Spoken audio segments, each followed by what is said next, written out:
ఏంట్రా?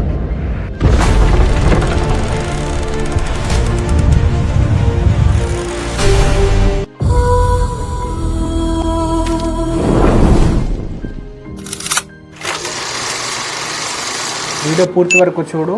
ఈ వీడియో నీకు తప్పకుండా జ్ఞానాన్ని ఇస్తుంది. ఎవరైనా నేను ఒక క్వశ్చన్ చేస్తే వాళ్ళకి నువ్వు చెప్పే ఆన్సర్ చెప్పుతో కొట్టినట్టు ఉండాలి. అలాంటి జ్ఞానాన్ని నీకు ఇస్తాను. వీడియో పూర్తిగా చూడు. ప్రయాగ్రాజ్ 3 పవిత్ర నదులు కలిసే స్థలం. దేవతలు కూడా స్నానాలు ఆచరించే పుణ్యక్షేత్రం. ఇక్కడ గంగా నది మానవ రూపంలో వచ్చి స్వయంగా హనుమంతుడి పాదాలను తాకుతుంది అని అంటారు. బడా హనుమాన్ మందిరం దేశంలో ఏకైక హనుమంతుడి ఆలయం. అక్కడ విగ్రహం పడుకొని ఉంటుంది. ప్రతి ఏడాది గంగా నది ఉద్భవించి హనుమంతుని పాదాలను తాకుతుంది అని, ఇది ఒక మహా అద్భుతమని అంటుంటారు.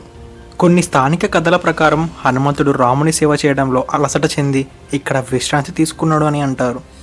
ఇక్కడ నదిలో స్నానం చేసిన అనంతరం హనుమంతుడి పాదాలపై తల మోపితే మీరు గత జన్మలో చేసిన పాపాలు క్షమించబడతాయని నమ్మకం. ప్రయాగ్రాజ్ ఇది సాధారణ ప్రదేశం కాదు. భక్తికి, శక్తికి, జ్ఞానానికి నిలయమైన పుణ్యక్షేత్రం. ఈ వీడియోలో కంప్లీట్గా మనం బడా హనుమాన్ టెంపుల్ గురించి, అలాగే ఆదిశంకరాచార్యులు నిర్మించిన ఆదిశంకరాచార్య చౌరాసి ఆశ్రమం గురించి కంప్లీట్ డీటెయిల్స్ చూద్దాం. వీడియో పూర్తి వరకు చూడండి. అసలు ప్రయాగరాజ్ యొక్క ప్రాముఖ్యతను చూద్దాం. ప్రయాగ అంటే యజ్ఞం చేయబడిన స్థలం అని. బ్రహ్మదేవుడు సృష్టి అనంతరం మొదటి యజ్ఞం ఇక్కడే చేశాడని చెప్పబడుతుంది. ఇది 7 పుణ్యక్షేత్రాలలో ఒకటి. వారణాసి, కాంచి, ద్వారక, అయోధ్య, మధుర, అవంతిక, ఉజ్జయిని మరియు ప్రయాగరాజ్. 3 నదుల సంగమం. గంగా, యమున మరియు సరస్వతి త్రివేణి సంగమం. శరీర శుద్ధికి గంగ, మనసు శాంతికి యమున, జ్ఞానశక్తికి సరస్వతి అని అర్థం. పురాణాల్లో ఇక్కడ తలపై గంగ తాకితే జన్మ జన్మల పాపాలు కరిగిపోతాయని ఉంది. ప్రతి 12 ఏళ్లకు జరిగే కుంభమేళలో అమృత బిందువు తాకిన ప్రదేశం ఇది. రామాయణం, మహాభారతం మరియు వేదాలలో ఈ ప్రాంతం యొక్క ప్రస్తావన వచ్చింది. మొఘల్ చక్రవర్తి అక్బర్ ఈ ప్రాంతానికి అలహాబాద్ అని పేరు పెట్టగా 2018లో మళ్ళీ ప్రయాగరాజ్ అని మార్పు చేశారు. ఇక్కడ ఉన్న అక్షయ వట వృక్షం పాతాళ లోకంలోకి వెళ్తుందనే నమ్మకం ఉంది. అంతేకాకుండా ఇది అక్షయ అంటే నిత్యమైనదిగా భావించబడుతుంది. ప్రయాగరాజ్లో ఉన్న మరొక అద్భుతం బడా హనుమాన్ మందిరం. ఇక్కడ హనుమంతుడు మనకి విశ్రాంతి తీసుకున్న భంగిమలో ఉంటాడు, అంటే నిద్రించిన భంగిమలో ఉంటాడు అని. ఇది ఆంజనేయుని శరణాగతి స్థానం. భక్తులు చెబుతారు ఇక్కడ ఒక్కసారి మొక్కితే శత్రువుల దెబ్బలు తాకవు, అవమానాలు నశిస్తాయి, భయాలు తొలగిపోతాయి. ఈ వీడియో మేము కుంభమేళ వెళ్ళే టైంలో తీసింది, అందుకని ఇంతలా రద్దీ ఉంది. ఇక్కడ చూడండి, ఆశ్రమాల దగ్గర చిన్న పాప ఎలా చేస్తుందో. ఇక్కడ నార్త్ సైడ్ చాలా వరకు ఇలా పిల్లలతోనే చాలా పనులు చేపిస్తున్నారు. చాలా బాధగా అనిపించింది. కానీ ఆకలికి మించిన గురువు లేడు కదా, అన్నీ ఆ శివుడే నేర్పిస్తాడు. ఆ చిన్న బాబు అక్కడ బేరమాడుతూ భలే చేశాడు. They have good communication skills. ఇప్పుడు మీరు చూస్తున్నది ఆదిశంకరాచార్య చౌరాసి ఆశ్రమం. ఆదిశంకరాచార్యులు దేశమంతా ధర్మాన్ని పునరుద్ధరించేందుకు ప్రయాణాలు చేశారు. ఆయన 84 సద్గురు స్థలాలను స్థాపించినట్లు విశ్వాసం. చౌరాసి ఆశ్రమం వాటిలో ఒకటి. చౌరాసి అంటే 84. ఇది 84 సిద్ధుల తపోభూమి. ఇప్పుడు మీరు చూసే జనసముద్రం అంతా కుంభమేళ టైంలో హనుమాన్ టెంపుల్ దగ్గర ఉన్న క్యూ. ఇంతమంది బడా హనుమాన్ని చూడడానికి విచ్చేశారు. చాలా అంటే చాలా రద్దీగా ఉంది. ఇంకా చెప్పాలంటే ఎవరికి దర్శనం అవ్వలేదు. ఆ రోజు ఎవరో విఐపి వచ్చారని చెప్పేసి దర్శనం జరగనివ్వలేదు, అందరినీ వెనక్కి పంపించేశారు. కాశీలో, ప్రయాగరాజ్లో ఇంకా పుణ్యక్షేత్రాలలో సాధువులు కనిపిస్తూ ఉంటారు. నిజానికి వారిలో ఎవరు గొప్ప సాధువులు, ఎవరు నిజమైన సాధువులు, ఎవరు ఫేక్ అనేది చెప్పడం చాలా కష్టం. సో మీరు జాగ్రత్తగా ఉండండి. మాయ చేసేస్తారు, మనీ దోచేసుకుంటారు. ఇప్పుడు మీరు చూసే దృశ్యం బడా హనుమాన్ టెంపుల్ దగ్గర. అందరినీ వెనక్కి పంపించేస్తున్నారు. ఒక్క విఐపి కోసం, అది ఎంపీ అయితే ఏంటి, పిఎం అయితే ఏంటి, ఒక్కడి కోసం ఇంతమంది భక్తుల ఆర్తనాదాన్ని పట్టించుకోకుండా పంపించేశారు. ఎంతో దారుణం కదా. వీళ్ళందరూ ఎంతో ఆశలతో వచ్చి ఉంటారు. అందరూ వెనక్కి తిరిగి వెళ్ళిపోవాల్సిందే. ఎంతో బాధగా అనిపించింది. చాలామంది 2-3 గంటల నుంచి లోపడే ఉన్నారు. అయినా వారు చేసిన తప్పేముంది. మాతో పాటే అందరినీ వెనక్కి పంపించేశారు.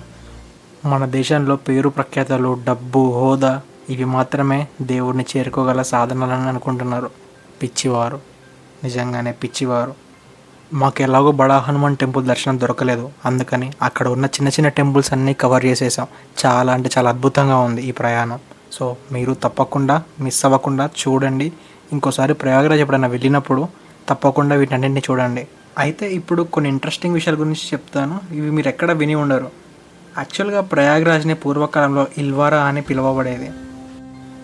ఆదిశంకరాచార్యులు దేశాన్ని 4 దిక్కులుగా విభజించి ఆధ్యాత్మికత జ్ఞానాన్ని విస్తరించారు.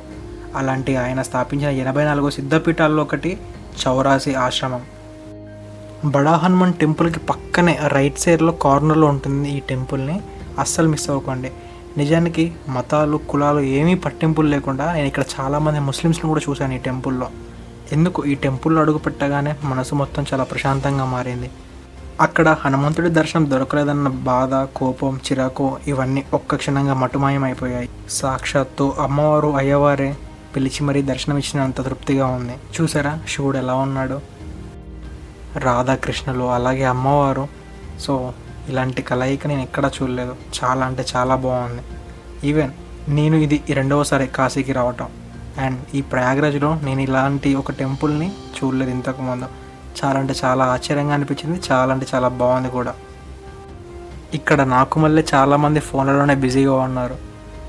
నేనంటే కంటెంట్ క్రియేషన్కి యూస్ చేస్తున్న ఫోన్, లేదా నేను టెంపుల్లో మ్యాక్సిమం ఫోన్ యూస్ చేయను. Let's go. ఇప్పుడు ఆదిశంకరాచార్యుల ప్రదేశానికి వెళ్దాం. ఇక్కడ కొన్ని విభాగాలు మానవులకు అనుమతించరు. శ్మశాన తపస్సులకే పర్మిషన్ ఉంటుంది. ఆధ్యాత్మికత విద్యకు గోప్యంగా రక్షించబడే మంత్రాలు ఇక్కడ అధ్యయనం చేయబడతాయి. శంకరాచార్యులు ఇక్కడ పరమహంస స్థితి గురించి ఉపన్యాసం ఇచ్చారట. ఈ ఆశ్రమం గర్భగుడిలో శంకరాచార్యులు తన విద్యను సద్గురువులకు ఇచ్చిన స్థానంగా చెబుతారు. కొంతమంది సన్యాసులు ఇక్కడ శ్మశాన తపస్సు చేస్తారని కూడా ప్రతీతి ఉంది.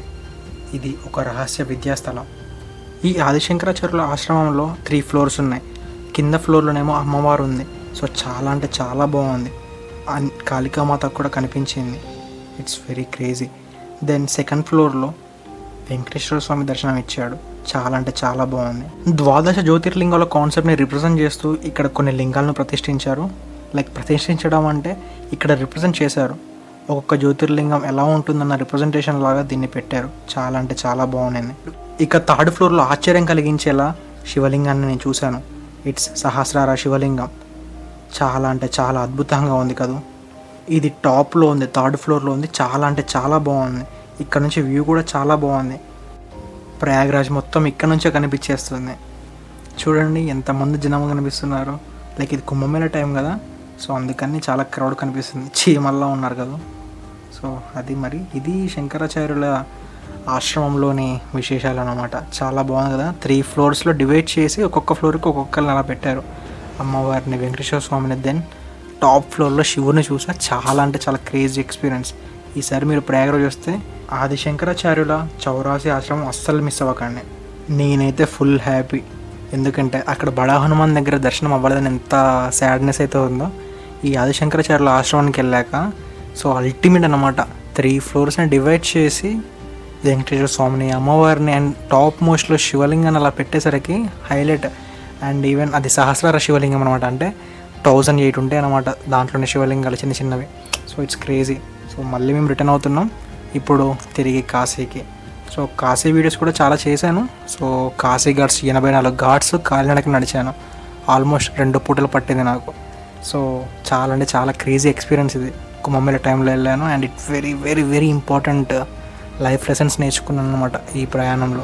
మీరు ఎవరైనా వరాహిమాత టెంపుల్ కానీ, కాశీలోని కాలభైరవ టెంపుల్ కానీ అండ్ అక్కడ ఉన్న 84 ఘాట్స్ యొక్క ప్రాముఖ్యతను తెలుసుకోవాలనుకుంటే తప్పకుండా మన యూట్యూబ్ ఛానల్లో ప్లేలిస్ట్లో ఉంటాయి. చాలా డీటెయిల్గా ఉంటాయి. కొంచెం లెంతీగా ఉంటాయి, 20 minutes వరకు ఉంటాయి కొన్ని వీడియోస్.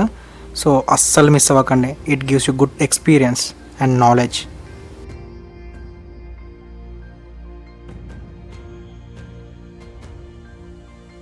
మీలో ఎవరైనా ఇంతవరకు కాశీకి కానీ ప్రయాగ్రాజ్ కానీ వెళ్ళకుండా ఉంటే తప్పకుండా శివుడిని అడగండి. శివుడు మీకు పర్మిషన్ ఇస్తాడు. తప్పకుండా కాశీ చూడాల్సిన ప్రదేశం అనమాట.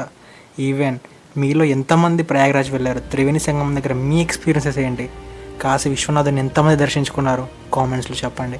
మీ అనుభవాలు ఏంటి, మీరు నేర్చుకున్న గుణపాఠాలు ఏంటి, ఇది మీ లైఫ్ని ఎలా మలుపు తిప్పింది. ఇక మళ్ళీ వచ్చే వీడియోలో కలుసుకుందాం. చివరి వరకు ఈ వీడియో చూసామంటే మన పరిచయం ఈ సృష్టిలో నిర్ణయించబడింది అని. ఈ జర్నీలో మనం ఒకరికొకరు సాయం చేసుకుని ముందుకు వెళ్దాం. Thanks for watching.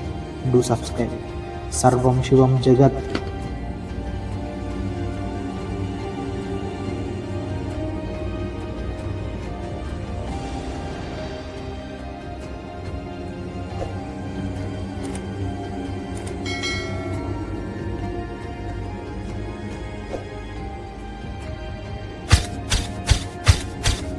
Thanks for watching. మీరు కొంచెం సబ్స్క్రైబ్ చేయడం వల్ల నాకు కొంచెం మోటివేషన్లో ఉంటుంది, సపోర్ట్లో ఉంటుంది. So do subscribe and thanks again.